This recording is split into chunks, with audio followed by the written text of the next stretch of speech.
Bonjour à tous. Bonjour, Dr. Drouin. Merci d'être avec moi, directrice de santé publique de Montréal. Écoutez, au cours des dernières semaines, les différents indicateurs qu'on suivait en termes épidémiologiques de très près, sur le nombre de cas, le nombre d'hospitalisés, le nombre de décès, sont à la baisse. Donc, on est vraiment dans une baisse totale partout au Québec, et même dans la communauté montréalaise métropolitaine. Et donc, c'est favorable pour ce que je vais annoncer aujourd'hui. Les facteurs que je vous ai parlé tantôt, là, les cas, les décès, le nombre d'hospitalisations, c'est vraiment des facteurs qu'on doit regarder en termes épidémiologiques pour être en mesure de faire la démarche de déconfinement qu'on a entreprise. Aujourd'hui, on arrive à un moment charnière de la réouverture des activités. Je tiens à vous rappeler quand même que c'est avec beaucoup de prudence et de manière très graduelle qu'on a procédé afin de déconfiner la société québécoise. Tout cela a commencé à la fin avril, quand on a fait la réouverture de la construction résidentielle et du secteur minier. Étape par étape, on a ouvert les grands pans de l'activité économique, sociale et culturelle. Tout cela n'aurait pas été possible sans une grande discipline des Québécois et des Québécoises à respecter les consignes sanitaires. Je tiens à remercier les Québécois de l'avoir fait. Je vais vous parler maintenant de ce que je constate par contre, mais c'était très important que vous respectiez ça. Les organisations qui ont été déconfinées ont également été remarquables. Il faut comprendre qu'il s'agisse de la construction, du manufacturier, des services, du commerce en détail et des restaurants. Tous ont mis en place avec rigueur et beaucoup de sérieux des mesures de distanciation et des consignes sanitaires. On n'a qu'à voir, quand on va dans des restaurants maintenant ou qu'on va dans des centres commerciaux, on n'est pas du tout dans le même contexte qu'avant la pandémie. Il y a de la distanciation sociale, il y a des mesures d'hygiène à mettre en place et je remercie tout ça. Étant donné l'évolution de la pandémie au Québec et les effets limités de la reprise des activités sur la courbe, dans les faits, on n'a pas observé de gros problèmes suite au déconfinement qui a été fait tant en milieu scolaire, dans la région, hors CMM et ailleurs, et même ici. Nous sommes maintenant en mesure d'annoncer les dernières étapes de déconfinement conditionnel pour la période estivale. J'annonce donc aujourd'hui une bonne nouvelle qui était attendue par plusieurs. Dans les faits, maintenant, à partir d'aujourd'hui, plutôt que de dire qu'est-ce qu'on déconfine, on va vous dire qu'est-ce qui n'est pas déconfiné. On change l'approche parce que dès aujourd'hui, le 25 juin, l'ensemble des secteurs qui étaient toujours confinés pourront reprendre leur activité sous certaines conditions. Il y a 3 exceptions. Les festivals et les grands événements, les camps de vacances réguliers avec séjour et les combats en contexte sportif. Ce sont les 3 exceptions. Ces secteurs ou activités demeurent pour l'instant interdits, compte tenu du risque qu'ils représentent de contribuer à la propagation du virus par le rassemblement de beaucoup de personnes qui viennent de l'extérieur, etc. Ainsi, alors qu'on est tout près de déconfinement total, outre les 3 exceptions, on peut rouvrir. On parle entre autres des parcs aquatiques, des spas, des établissements d'hébergement touristique, des bars, des casinos et des maisons de jeux, ainsi que des entreprises de services. Pour les entreprises de services, lorsque cette dernière, une activité peut être faite en télétravail, c'est ce qui doit être privilégié. Pour tous les secteurs, à l'exception des 3 qui demeurent interdits, il sera requis de suivre des règles sectorielles applicables dans un espace à vocation spécifique. C'est-à-dire que c'est important, par exemple, pour l'aire de restauration d'un parc d'attractions ou pour les salles louées dans un hôtel ou un centre de congrès où un repas est servi, les règles applicables au secteur de la restauration doivent être respectées. Donc, ce sont des réouvertures. Elles sont conditionnelles comme tout ce qu'on a fait actuellement. Elles doivent être faites avec des adaptations par rapport à la distanciation, l'hygiène, etc. Concernant les établissements d'hébergement touristique, on demandera notamment à ce que les cuisines communes soient fermées. Et dans certains territoires, par exemple, la limite de 10 provenant de 3 ménages s'appliquera comme pour le chalet. Pour les bars, en plus des règles de la restauration, la clientèle devra être assise afin de limiter la circulation entre les gens. Ce qui m'amène à réitérer que ce que nous avons communiqué la semaine dernière concernant la distanciation physique à respecter dans les lieux qui accueillent le public. La règle générale à respecter dans ces lieux que nous annonçons aujourd'hui, et ce qu'il faut retenir, c'est le 2 mètres. Donc, véritablement, là, ça demeure le 2 mètres dans ce qu'on vient de vous dire qui est déconfiné. Je me permets de préciser que les règles qui s'appliquent aux secteurs d'activité qui sont déjà déconfinés doivent toujours être respectées. Donc, on déconfine plusieurs secteurs. Par contre, on reste avec les consignes qu'on a déjà données et celles qui sont actuellement partout de 2 mètres. Nous faisons confiance aux employeurs pour l'organisation des milieux de vie et de travail. Ce sont les exploitants qui ont la responsabilité de prendre des mesures pour respecter les règles et favoriser l'application des consignes sanitaires par leur clientèle. J'en profite pour remercier toutes les entreprises qui ont fait preuve de patience en attendant leur tour. Comme nous l'avons souvent dit, personne n'a été oublié, mais un déconfinement devait se faire de façon graduelle, dans l'ordre, afin d'assurer que la santé des travailleurs et celle de la communauté soient le plus protégées possiblement. Grâce à la collaboration de tous, nous pouvons amorcer cette période estivale avec la quasi-totalité des secteurs de déconfinés et la société québécoise poursuit son cheminement vers une nouvelle normalité qui nous permettra de réduire l'impact de ce nouveau virus.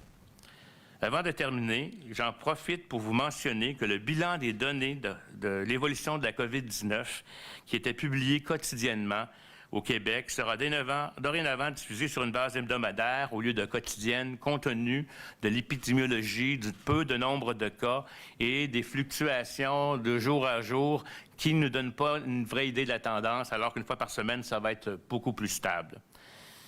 Les données étant présentées aujourd'hui, le prochain bilan sera donc le jeudi 2 juillet par communiqué de presse sur les sites Web et sur les comptes Twitter du ministère de la Santé et des Services sociaux. Merci. Il y a par contre un élément que je tiens à vous dire. Je pense que le respect du confinement qui a eu lieu antérieurement a sauvé plusieurs vies, a fait que nos hôpitaux n'ont pas été débordés. Il y a eu certes le drame des CHSLD, que je ne veux pas minimiser du tout, mais je pense que les Québécois ont bien fait avec leur distanciation et leur règle des consignes.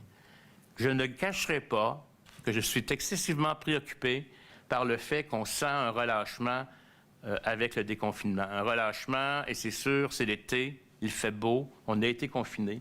Mais pour moi, c'est excessivement important si on veut éviter soit que cette vague-ci recommence ou qu'on se fasse face à une deuxième vague, à ce que tous les Québécois respectent la distanciation de 2 mètres, qu'ils fassent l'étiquette respiratoire, qu'ils portent un couvre-visage et l'hygiène des mains, qu'ils portent un couvre-visage lorsqu'ils se déplacent à l'extérieur et qu'ils sont à risque de ne pas pouvoir rencontrer le 2 mètres et, bien entendu, aussi quand ils vont à l'extérieur, dans des lieux publics, magasinés, etc. Je réitère ça. C'est important qu'on ait cette habitude, c'est important qu'on développe ce réflexe-là, parce que je demeure convaincu qu'il y aura malheureusement une deuxième vague et que, dans le fond, profitons de l'été, profitons de ce déconfinement conditionnel, mais je le dis bien conditionnel, au respect des distances, de l'hygiène et du port du couvre-visage. Merci. Merci, Dr. Arruda. Si vous le voulez bien, quelques mots en anglais, très brièvement. Based on the epidemiology that we observe around cases, hospitalized people, and people who die from COVID-19, things are going better. So actually, based on that, based on the fact that even if we have deconfined different sectors, there is no flare-up of the epidemic, actually, today I'm announcing from today that all sectors, unless I would see big festivals or with a lot of gathering people, the box and battles systems, and I will say, let me check in French, and the kind of vacances camps for students, the regular ones, are going to be closed. But all the other sectors are going to be open, and they will be open with some, I would say, applications of rules that are going to be around the distanciation of 2 meters, and hygiene, and there is different guides that can be done by the SNEST and different sectors who will tell people how to deconfine. So it's a good news. So unless the three exceptions I told, the bars, the aqua parks, the different spas can open actually, casinos too, but they will have to respect those rules. And also, I was telling that even if we are deconfining around, there is still a big need to be careful. And I am asking, as you did before, as Quebecers, and I want to thank the different organizations who are planned this reopening in a different way. You must make sure you will keep distanciation of 2 meters. You will have hand hygiene, which is very important, and use a cover mask when you go outside shopping or you go outside where there is a risk you cannot maintain the 2 meters of distanciation. So it's a good news for Quebec, but we must still stay, I would say, very careful about the way we do our life actually. And based on the fact that there is no much cases now actually, we will have, I would say, data every week, not every day, because there is no enough cases actually to be stabilizing and publishing every day. So the next information of cases and hospitals and diseased people are going to be on 2 of July, and it's going to be every week. But if there is a resurgence of diseases or cases in the hospital, we will come back to a more regular publication of our data. So thank you. Merci, Dr Arruda. Si vous voulez bien, nous allons passer à la période de questions qui va porter uniquement sur le sujet du jour. Vous avez 3 micros à votre disposition, à gauche, au centre, derrière la caméra et à droite. Nous allons commencer par les questions en français. Merci de vous nommer et de nommer le nom de votre média. Je vous en prie. Allez-y. Bonjour, Hugo Duchesne du Journal de Montréal. Docteur Arruda, vous l'avez dit, vous avez de bonnes nouvelles, mais est-ce que c'est prudent de déconfiner presque complètement maintenant, alors que, comme vous le dites, il y a peu de gens qui portent le masque, qui respectent la distanciation sociale dans les lieux publics? Écoutez, votre question est très intéressante parce que certains vont dire qu'on a été trop lent à déconfiner, d'autres vont dire qu'on déconfine trop vite. C'est toujours un élément inquiétant quand on déconfine, mais il faut comprendre qu'à date, tout ce qu'on a déconfiné a quand même été relativement bien fait. On n'a pas eu de nouveaux phénomènes qui n'étaient pas attendus. Certes, c'est clair qu'il peut y avoir des cas. Il va continuer à y avoir quelques cas, mais tout a été sous contrôle. Et ici, je pense qu'il y a une période actuellement pour déconfiner, c'est bien celle-ci, où on est probablement dans un phénomène de saisonnalité qui est là. Par contre, je l'ai dit, là, c'est un déconfinement conditionnel. Donc, il faut que les gens respectent le 2 mètres. Le 2 mètres, c'est comme si on était confiné à la maison, mais quand on circule, on est comme confiné. Si les gens commencent à ne pas le faire, là, on peut avoir de la transmission qui va se réactiver dans la communauté. Et c'est pour ça que je demande aux gens de véritablement de maintenir ces consignes-là, parce que sinon, on va le payer cher. Puis on va le payer cher cet automne ou peut-être même avant. Et c'est ça qu'on ne veut pas qu'il se fasse. Oui, parce que vous savez, le confinement entraîne des phénomènes sociaux, santé mentale et autres chez les enfants, les personnes âgées, etc., entraîne énormément d'impacts socio-économiques. Il ne faudrait pas que le confinement ait plus d'impact que la maladie. Actuellement, on se sent sécure de procéder ainsi, mais soyez assurés que si ça se met à reflamber, là, on va voir ce qu'on va devoir faire et je ne voudrais pas que ça reflambe parce que les gens peuvent respecter les consignes. Et est-ce qu'on va pouvoir bien suivre la situation si on n'a plus de bilan quotidien? Parce que beaucoup de gens disent que ça va manquer de transparence de votre part, de la part de Santé publique. C'est vraiment pas une question de transparence, je tiens à vous le dire, parce que dans les faits, c'est qu'actuellement, là, quand on regarde, il y a presque, les cas diminuent beaucoup, les hospitalisations diminuent beaucoup, les décès diminuent beaucoup. Puis souvent, on a des données qui ne sont pas des cas récents, c'est du rattrapage d'anciennes données qui sont rentrées plus tard. Et ça donne même l'impression qu'il y a plus de décès puis plus de cas que comme tel, parce que dans la courbe, c'est tout simplement des queues d'analyse qui sont faites. Soyez assurés qu'au moment où on pense qu'il y a un changement dans l'épidémiologie, puis que les gens doivent être informés, que ça devient pertinent, on va le faire. Ça va nous permettre d'avoir des données plus stables à une semaine comme telle. Ça va demander peut-être, il va y avoir du travail. Nous, on va les avoir, les données comme telles, mais toute la partie de manipulation pour publication va être moins lourde pour le moment, puis on va se concentrer à ce qu'on est en train de faire, à préparer la deuxième phase. Merci. Allez-y. Docteur Arruda, Harold Gagné, Réseau TVA. Selon les chiffres, j'aimerais vous parler des tests de dépistage, parce que le premier, il y a 2 mois, là, c'était super important. On voulait atteindre le 14 000. Les derniers chiffres que j'ai, 23 juin, il y en a eu 8 200 au Québec. Il y en a eu 6 000 le 21 juin. Est-ce qu'on garde ces tests-là? Je sais qu'on a envoyé des gens aux urgences, mais c'est sur une base volontaire. Est-ce qu'on a une autre stratégie? Quel est votre plan? Bon, écoutez, on est en train de... Bon, écoutez, il faut savoir que vous voyez les chiffres comme moi, puis mon premier ministre et mes autorités voient les chiffres comme moi et me questionnent continuellement par rapport à ça. C'est sûr qu'il y a moins de cas, donc il y a moins grande tendance à vouloir au point de vue clinique à dépister, mais il faut qu'on se donne une capacité. Je sais pas, là, je ne vais pas m'engager pour des chiffres cette fois-ci que je ne serai pas capable d'atteindre. Je pense pas qu'on va avoir 20 000 d'ici la fin de la semaine, mais on est en train de revoir toute la stratégie de test, notamment en milieu hospitalier, pour les patients qui se font opérer, etc., etc.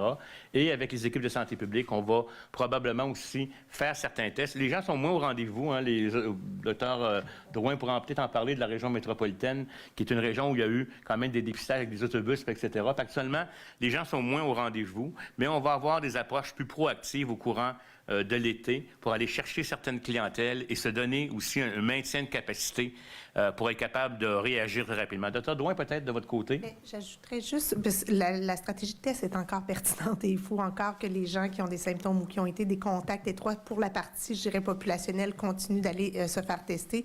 Puis il y a encore des endroits pour se faire tester à Montréal, là, avec des places pour des rendez-vous. C'est sûr que la population répond moins parce que il y a moins de cas, il y a moins de gens en contact, mais je dirais que notre stratégie actuellement, c'est beaucoup...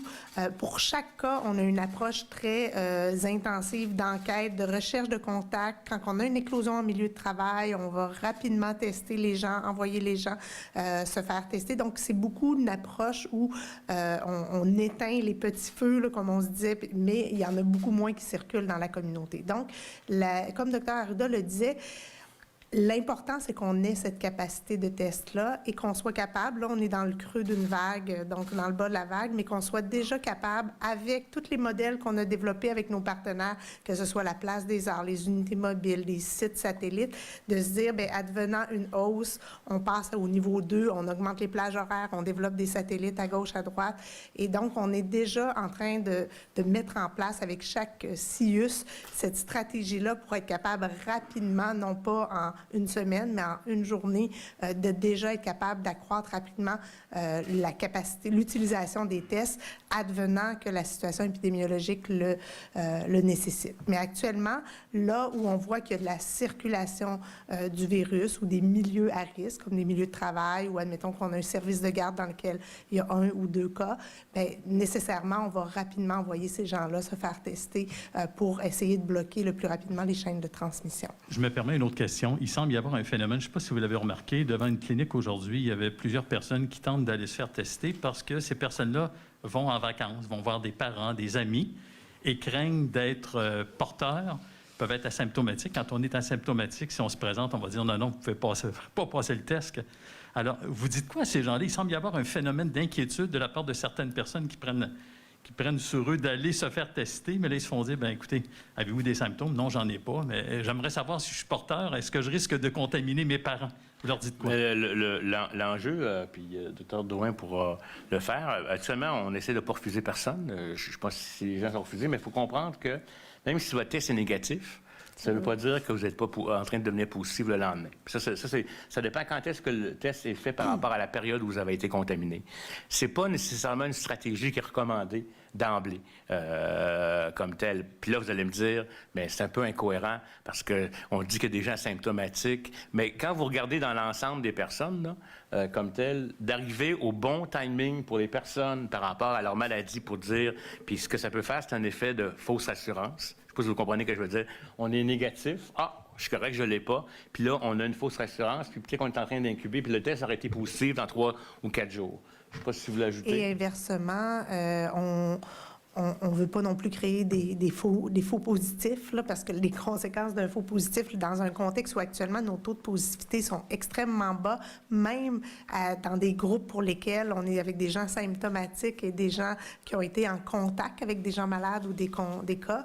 Dans ce groupe-là, actuellement, quand on regardait là, les unités mobiles, les centres de dépistage, les taux sont en bas de 4 %.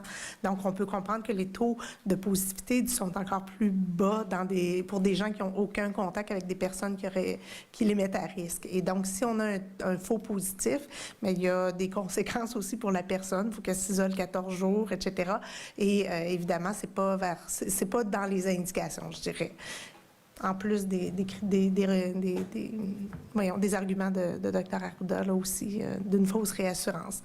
L'idée, c'est de maintenir le 2 mètres. Si vous n'avez pas été en contact à risque, puis vous souhaitez aller, je sais pas, à Québec ou dans une autre région, visiter un autre ménage, mais je pense que c'est encore le couvre-visage, garder le 2 mètres et s'assurer de respecter les consignes. Sabrina Rivet, Cogeco Nouvelles. Vous l'avez dit, vous êtes un peu inquiet quand même pour le déconfinement. On a vu un certain relâchement chez certaines personnes.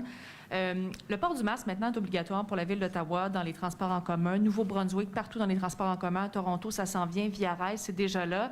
Et là, est-ce qu'on pense sérieusement peut-être à rendre obligatoire le port du masque dans les transports en commun au Québec? Je ne veux pas faire d'annonce aujourd'hui par rapport à ça comme tel, mais disons que dans nos intentions, là, c'est quelque chose qu'on regarde de très, très près.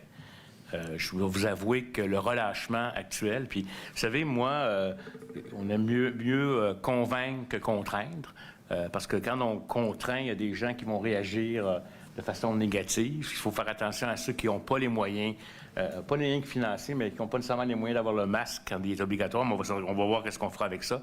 Mais disons que ma position actuellement, et je regarde ce qui se passe un peu partout à travers le monde, ce qui était très important pour moi au Québec, c'était d'apprendre la distanciation. Hein. J'en ai beaucoup parlé de ça à l'époque où on n'avait pas des masques, etc. Puis la littérature n'était pas aussi précise par rapport à ça.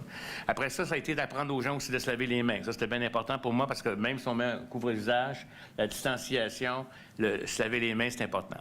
Là, on est rendu... parce que quand on porte un masque aussi, je ne sais pas si vous voyez, vous portez des masques, je suis content de vous voir porter des masques, ça passe le signal qu'il se passe quelque chose. Hein? Même si on ne le voit pas, le virus, ça, psychologiquement parlant, ça dit « wow », puis ça me permet de dire « moi, je te protège, protège-moi ». Fait que je pense qu'on va voir ce qui va être décidé, mais je veux juste vous dire que ça va faire partie de la stratégie d'étiquette respiratoire, je pense. Et si il faut le rendre obligatoire pour que les gens le fassent, bien, on verra à peser les pour et les contre. Là. Mais disons que c'est dans les intentions très fermes actuellement, mais je verrai qu'est-ce que les autorités décideront. Peut-être, Mme Drouin, ajoutez-vous à Montréal, est-ce que c'est quelque chose que vous envisagez? C'est clairement, en contexte urbain, c'est une mesure barrière complémentaire, puis on a de plus en plus d'évidence, là, évidemment, et de connaissances qui se construisent autour. Puis même, il y a des dernières études avec même de la modélisation ou avec une efficacité juste de 50 %. On voit quand même qu'au niveau populationnel, ça peut avoir un impact. Donc, c'est clair que là, la question, c'est pas est-ce qu'on le recommande? On le recommande de toute manière. Ouais. C'est de voir est-ce qu'en le rendant obligatoire, on va vraiment améliorer, dans le fond, l'efficacité populationnelle du port d'une telle mesure. Donc, je pense qu'on est rendu à se poser ces questions-là. Puis c'est toute la question si on ne veut pas aller vers la dénonciation. Qui va appliquer? Tu sais, une maman qui arrive avec ses enfants puis elle rentre dans l'autobus, elle n'a pas le masque. Est-ce qu'on ne veut pas que la population commence à dénoncer puis de sortir la personne? Donc, c'est toute cette perspective-là d'application, d'inégalité sociale, des gens qui ne seront pas capables de le porter. Donc, il faut juste bien le préparer. Et peut-être juste ma dernière question. Bon, vous avez dit que les bilans quotidiens de la COVID-19 seront maintenant hebdomadaires. Le premier ministre du Canada semblait peut-être pas d'accord nécessairement avec vous. Qu'est-ce que vous pourriez répondre à Justin Trudeau là-dessus? Écoutez, c'est pas parce qu'on le publie pas comme tel qu'on va pas le regarder. Nous, vous savez, je dois avoir le même rapport à 2 heures du matin tous les jours. Là, vous allez me dire pourquoi ne pas le publier? Parce qu'il y a toute une éthique. Puis, actuellement, quand on annonce le nombre de décès qu'on a, on se rend compte que des cas qui datent du mois d'avril, c'est vous. Fait que dans le fond, ça donne l'impression qu'on est encore, alors que 1 ou 2 cas par jour actuellement. Fait que c'est fréquent, d'ailleurs, en épidémiologie, là, de publier à des rythmes d'une semaine parce que c'est plus stable comme données. Comme tel, particulièrement quand ça devient rare. Hein? On peut se retrouver avec 0 cas. Un journée, il y en a 7. Après ça, alors, quand on publie sur une semaine, on peut voir l'étendue. C'est pour ça, là, tout simplement. C'est pas du tout une question de cacher quoi que ce soit.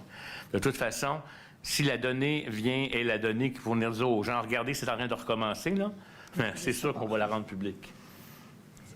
Madame? Oui, bonjour. Stéphanie Marin de la presse canadienne. Bonjour à tous les deux. Docteur Arruda, je vais revenir sur la divulgation des données aussi.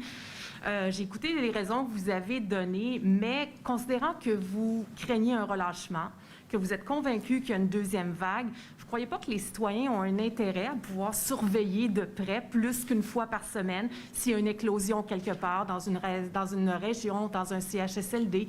On a vu que dans des résidences pour personnes âgées, ça pouvait dégénérer assez rapidement. Vous ne croyez pas que les citoyens ont intérêt à suivre ça de près et à pouvoir se faire leur propre tête? Oui, mais écoutez, c'est peut-être un positionnement, mais actuellement, les chiffres sont plus à la baisse et sont plus à encourager justement le déconfinement, le relâchement. Je ne sais pas si vous comprenez ce que je veux dire. Et là, c'est très clair. Hein?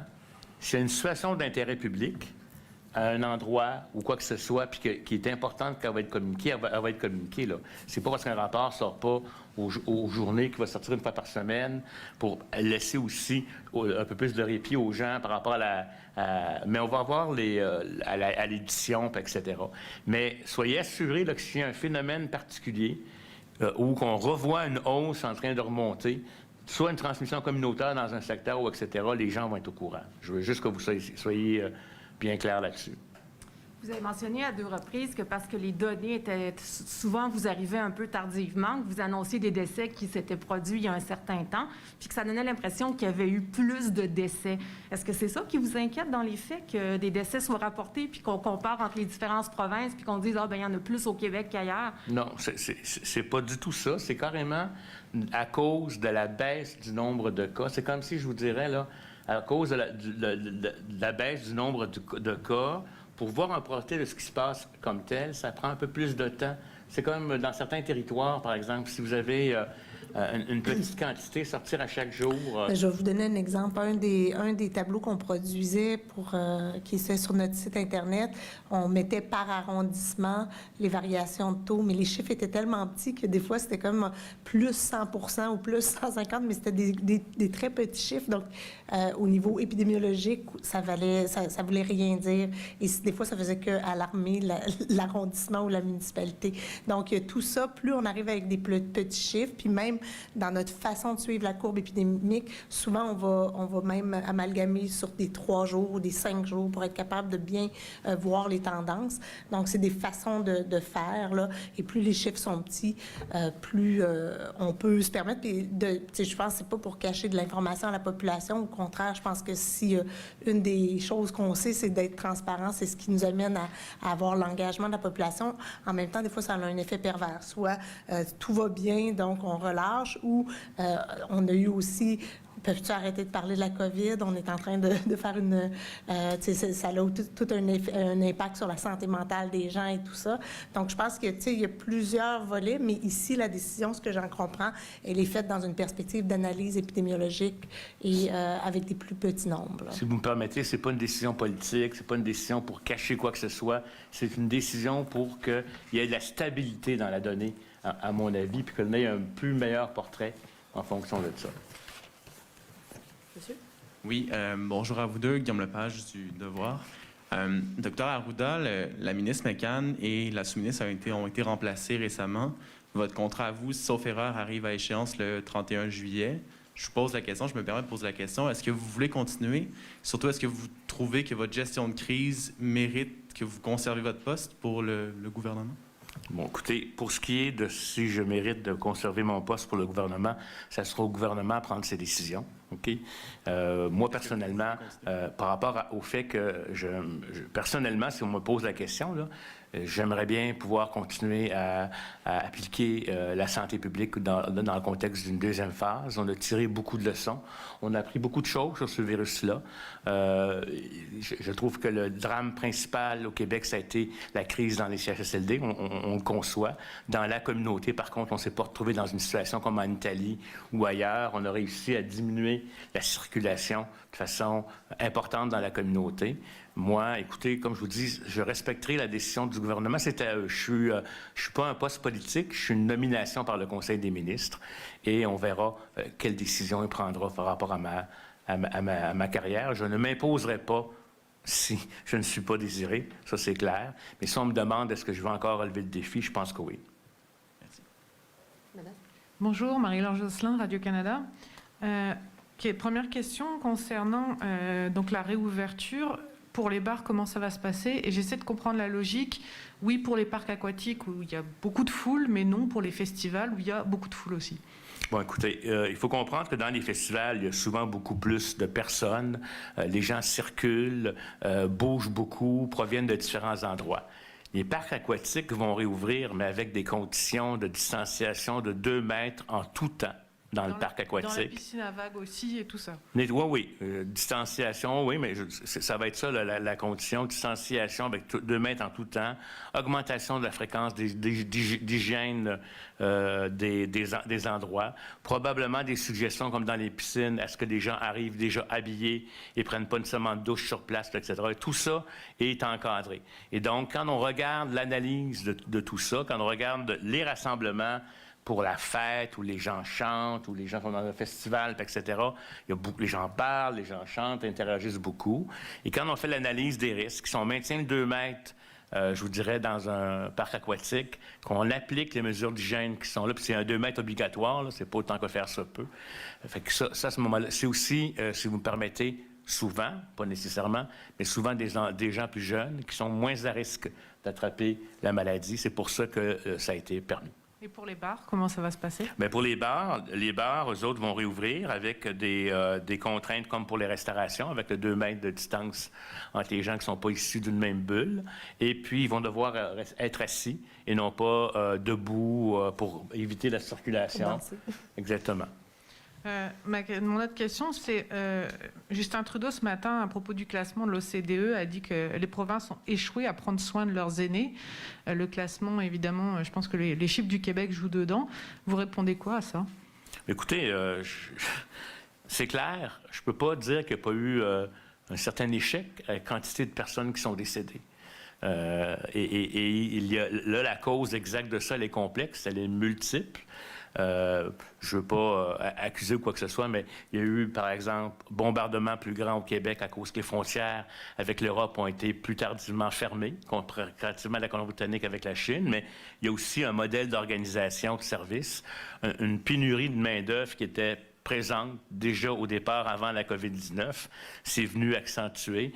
Tous les enjeux d'équipement, à un moment donné, ont été là. On est en train de faire cette analyse-là pour justement que ces morts-là, au moins, qui sont tristes, qui auraient peut-être une proportion est évitable, parce qu'il faut comprendre que les gens aussi qui sont décédés sont souvent excessivement malades, etc. Ce n'est pas une excuse pour dire qu'ils soient morts de la COVID-19, là, mais je pense que, bon, au fédéral, ils ne sont pas dans les services comme tels, mais moi, je pense que personne ne peut dire qu'on est heureux de ce qui s'est passé en termes de situation dans nos centres pour personnes âgées.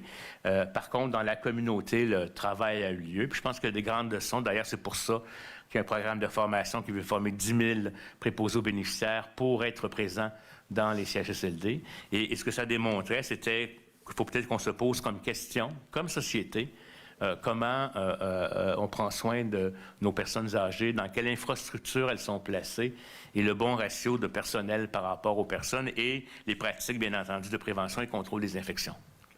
Merci. Nous allons passer maintenant à la période de questions en anglais. Merci de vous nommer et de nommer votre média.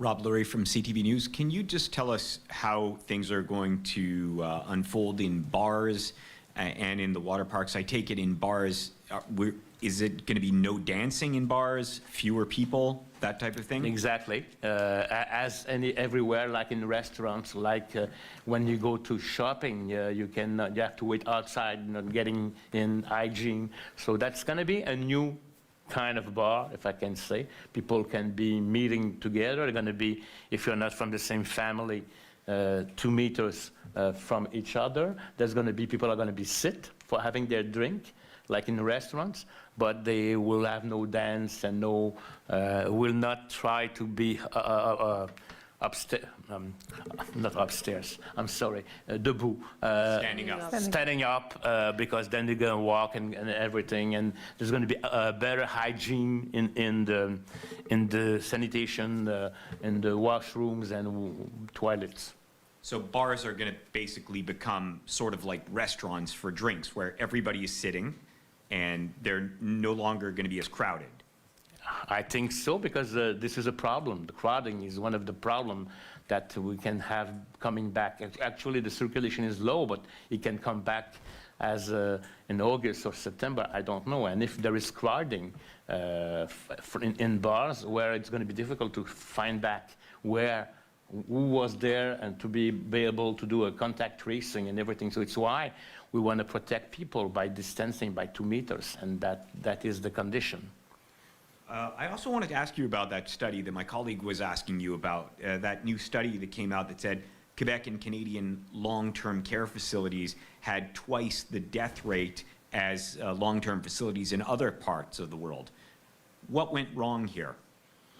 It's a very complex question, but I think, and there's going to be an analysis and even coroner studies done about this.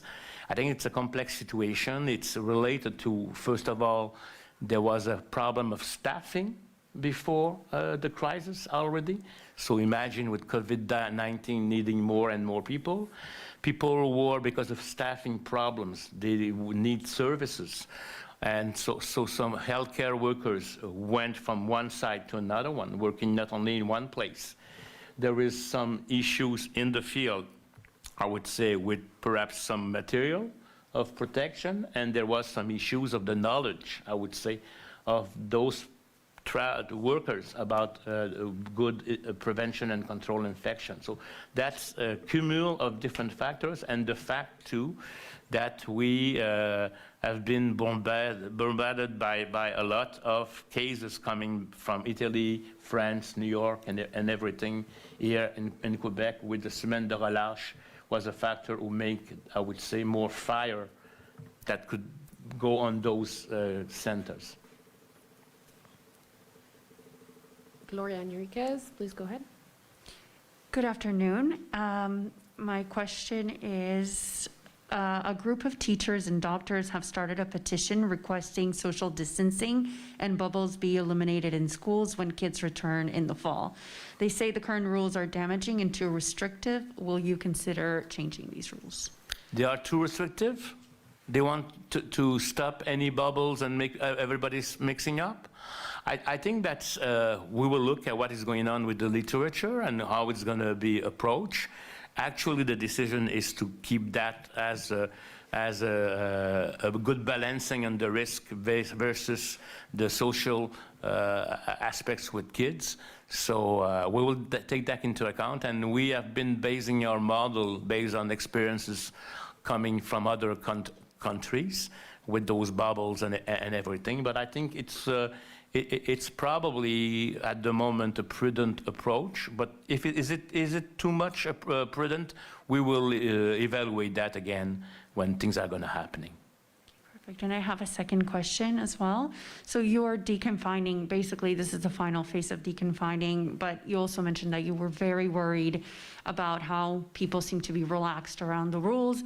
And so how do you reconcile those two messages that might seem confusing or contradictory to some people? Yes, but you know, the problem is that we cannot stay confined for all years. I know I could, if I was based, because there is bad impacts of the confinement on kids, on elderly people, on mental health, on suicides, on, I would say, perhaps violence at home and everything. So it's why we had to deconfine. Now we are trying to do it in the right way, in a very progressive way. We did it. We did school in elsewhere and of community Montréal Metropolitan. There was no big outbreaks. There has been the confining things here in Montreal, and there's not seems to have a big problem. And because the seasonality and because of the indicators, I think that's the moment to do it. It's the moment to do it, but in a different way. It not means you're going to come back as before COVID-19. It means you're going to, if you go to the bar, you're going to have to be 2 meters from somebody else. You will have to have a hand hygiene, and please don't forget to use your cover mask, especially if you go outside, if you go shopping, where you could be less than 2 meters. When we are less than 2 meters, we are more at 2 meters from others, it's like almost if we are confined at home. It's not the same thing, but it's almost the same thing. If I keep away from somebody who is sick or is not sick, who can be transmitting the disease, my risk is low, if like I was at home. So it's a kind of confinement, but the confinement, you understand? It's not because the same way, because if you are, and it's why balancing the effects, negatives on the health, on the society, on the economics, on the social approach, based on the risk for the disease, I think it's the right time to confine actually. But please, please, please, don't forget 2 meters, wash your hands, and use the cover mask. Thank you. Please go ahead. Jay Turnbull from CBC. On the bars, obviously if you're going to a bar, you're not going there with your family, you're going there with usually friends and whatever. There's been lots of studies in the US saying there's been lots of outbreaks because of people who are going to bars. Are you not worried that this will act as a vector to create more cases? It depends the way it's going to be on the bars, and it will depend on the epidemiology. And if we see that there is outbreaks associated with the bars, but I think if people keep the 2 meters, you know, if they are, and the 2 meters is exactly, when you're coming with your family, you're with your family at home, you're already exposed to each other. But when you get 5 persons from different regions who get to the bar, if they keep the way they were, there is probably a risk of outbreaks. I'm not sure that in New York that was associated to a new bar with 2 meters and tables, and no, I don't think so. But it's a risk. But if we open it in this way, which is contrarian for bar people, they should probably say we are crazy to maintain that. But it's because of the risk of the disease that we are doing that way. You explained quite a bit in French about the daily testing versus the weekly testing. You're talking about people who aren't wearing masks, who are sort of forgetting some of the basic rules you've been hammering home for 3 months now. Do you think the fact that the government will be no longer releasing daily numbers will sort of send a message to Quebecers that we're kind of past the point of having to do this now? The government itself is sort of, I guess, loosening its restrictions, so can we, and it'll end up creating more cases as well? No, in fact, first of all, this is not a decision to not show the data to the people. It's just because as there is less and less cases and less hospitalization and less people dying from it, the stability of the data when we publish every day is not as good as if we look at it in a week, because it could be, you know, and there is actually a lot of cases that you have seen as now that are from, I would say, a month ago or more than 10 days. So it's not the real portrait. And if we do that in a week, we will be able to put the right case at the right place. And at the same time, things are going down. So I would say publishing it will also perhaps give the impression that there is no more problem. But as soon as we're going to have a problem, as soon as there is some important data to be shared with the population, we will do that. So it's based on, I would say, an approach in epidemiology to try to have more stable numbers. As Dr. Drouin said, with low cases in different sectors, when she published from different areas, if there is only one case, it could make the rate goes up very high. So this is not, we call it instability of the data, because it's a rare phenomena in a geographic approach. So it's based on epidemiology. Dr. Drouin, for you, a follow-up on the daily versus the weekly. A lot of hard-hit areas like Montreal North, for example, they're saying they need those those daily results to sort of try to get a handle on outbreaks there. How do you answer to people in those areas who are trying to keep things under control? With our partners, where we're working for screening or for with the community partners for different interventions, we will have access to data. If the data that we're giving them are, we publish them every Wednesday, once a week. We've been doing this since the beginning of April, and that's how we're planning with them the intervention.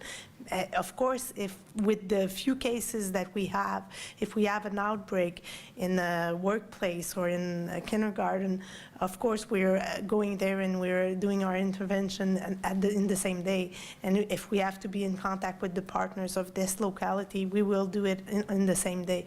But for the portraits, we're currently doing it once a week for the at the local level. It's published every Wednesday on our website. I want to be clear. It's not because it won't be published in a report every day that the numbers are not going to be looked. We will do exactly the same intervention. Don't think that I will go and wait only on Tuesday to look at the data and I forget it. I will look at on Tuesday, Saturday, every day we're going to do the job. And even with less cases, we're more, I would say, aggressive in our way we're doing our interventions. We're calling the contacts more often. We're making sure that if we have an outbreak in the workplace, we're looking at where those people are living to see if there's a link with what we're seeing in the community. And we're really doing more research for each cases because we do not want the community transmission to go to come back. Good afternoon. Is this on? Yes. Giuseppe Valiante, the Canadian Press. Today there were more than 140 new cases reported. Is that a small number to either of you? Do you consider that a small number? A small number. Well, the reason I ask is you said there was it's a small number of new cases every day, and that's why you weren't reporting 140 new cases. Is that small to you? It's relatively small. You know, my preferred number is 0. I can tell you that. Okay, but comparing to what we had, the tendency is going down. We are testing also cases, and we are not seeing them going up in hospitalization and everything, because you must remember that there is cases that are not so symptomatic or have not so the disease. It's a case is a case of too much. People who die from this is one of too much. But in comparison, 140 distributed across the different not provinces, but I would say places in Quebec is relatively is low. But that's a relative thing.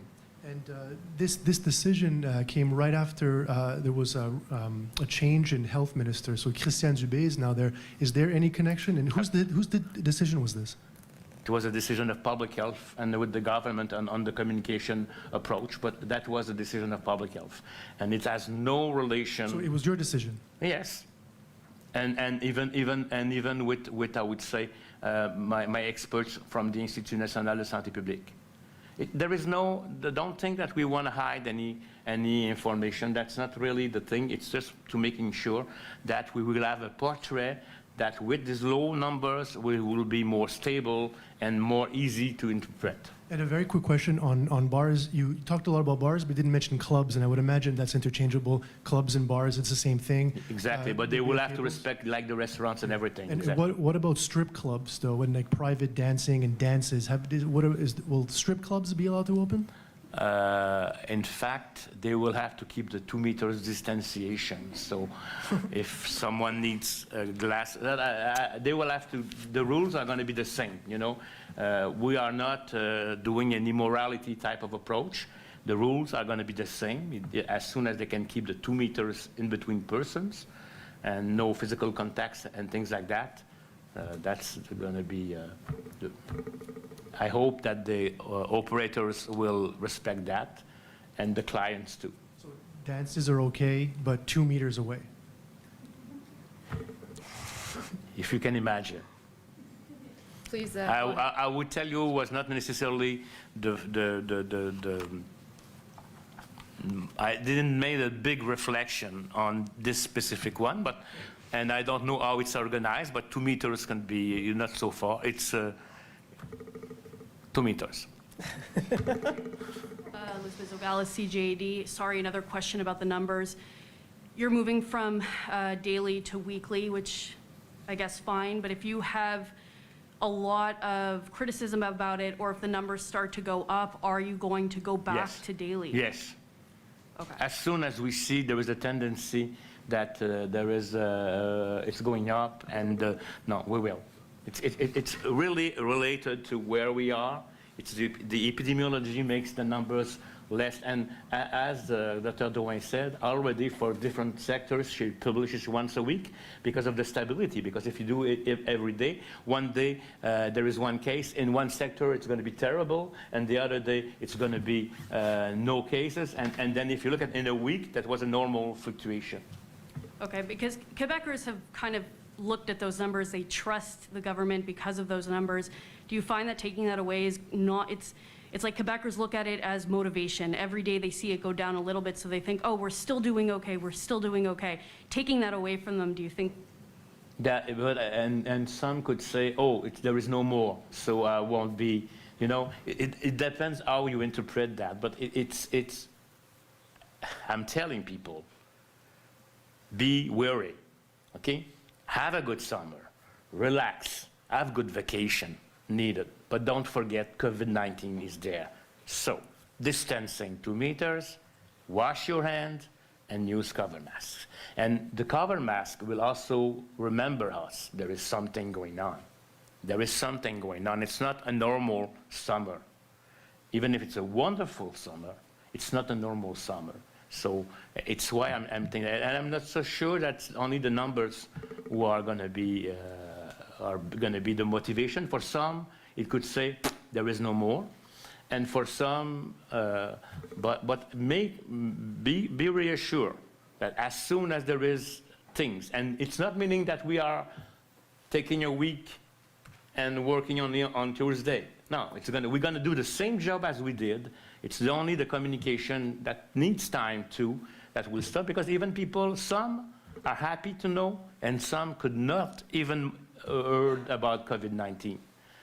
So, don't forget. Please go ahead. Matthew LaPierre, Montreal Gazette. What is it about these 3 sectors that aren't opening? Why are they staying closed, for instance, when something like a water park can open? But first of all, the big festivals and big shows, and I would say like Fête de la Saint-Jean-Baptiste that we have with no public, are at a higher risk than an aqua park when there is a 2 meters distancing, and the numbers that are young kids. Most of people are young, they are not elderly. It's not people coming from everywhere in Quebec who are mixing up, singing, drinking, dancing, all that stuff. There is a bigger risk. There is camp vacances, the regular ones. We already have decided that it would be closed this summer because there is in those camp vacances a very tightly, I would say, a contact between kids. Even if the risk is low, the decision has been taken. It's too late probably to organize them right now. And I would say that I've been recognized that camp vacances is a place to get infected and have different infections. And the box is that you cannot keep the 2 meters and box. They can practice, they can do judo, but no combat, and that's the 3 exceptions. Why hasn't there been a spike so far in cases, do you think, because of the reopening that's happened already? And should we expect a new spike in cases because all these businesses are opening now? I think that if we open and we respect the conditions, it doesn't mean that they will have no cases. It's impossible to have no cases of COVID-19 and to prevent all the deaths. If somebody thinks it, I think it's impossible. If I was evaluated so the numbers of cases and deaths, everybody is going to lose their job. But the thing is that we must lower the impact. We must make sure that what happens in our long-term care facilities don't happen in our acute care. I don't want to decide between this person and this person who will get access to, I would say, intensive care. So I think that if we open as we cannot stay confined, because there is a lot of side effects of confinement for kids, for elderly people, for mental health, for violence, all kinds of, and there is vulnerable kids who needs to go to school, who needs to go to child care to get, I would say, stimulated and not lose some gains of intellectual gains they need. So I think if we open and we check and we adjust, I don't know, and there's going to be probably a second phase. Probably we will reconfine certain sectors. It will depend on the epidemiology and what is going to going on. But I just would add that the numbers, each cases infects a number of persons, and with the confinement, we saw that it was below 1. And of course, by reopening, we'll see that it's going to be a little bit more than what we had during the confinement. But we think we won't go back to what we were in February. So, and the approach and the recommendations that are given by public health, it's always to make sure that we are reopening, but at the same time that we do not have super spreaders where we won't be able to find the contacts to retrace them easily and to stop the transmission. So it's always, and we're seeing it. So with a little number of cases, we're doing really effective contact tracing rapidly. We're getting them tested even if they're asymptomatic. So if some asymptomatics are positive, we're going to their contacts. And I think this is how, if everyone respects the 2 meters, covers their faces, I think we're going to reduce the number of contacts for each cases, and that's how we're going to get through the summer and gain some liberty, but at the same time reduce the risk of getting a second wave. And we're doing it also because we do not have all the same risk factors of having a severe form of the illness. So when you cover your face, you're protecting others that could not go out and have the same liberty as we had in the last few weeks. So I think it's also a solid move of solidarité. Autre question en français cette fois-ci? Oui, Ariane Lacourcière de La Presse. En fait, vous avez mentionné, Dr. Arruda, que vous regardez les nombres, par exemple, chez nos voisins américains qui continuent d'augmenter. La frontière devrait rouvrir le 21 juillet. À quel point ça vous inquiète? En fait, j'aimerais avoir votre avis, puis aussi le de Dr. Drouin, étant donné qu'on a l'aéroport ici. Je suis très préoccupé.